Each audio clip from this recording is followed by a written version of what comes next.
ఇక్కడ కూర్చున్నావేంటి? దూరంగా కూర్చోమన్నావు. దూరంగా అంటే ఇంత దూరంగా కాదు, దగ్గరగానే కొంచెం దూరంగా.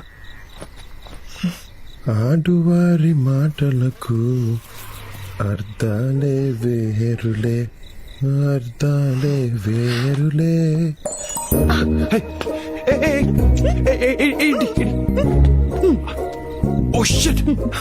ఆల్మోస్ట్ హై స్కూల్ బీట్ చేశాను. అంత నీవు కాలిందా?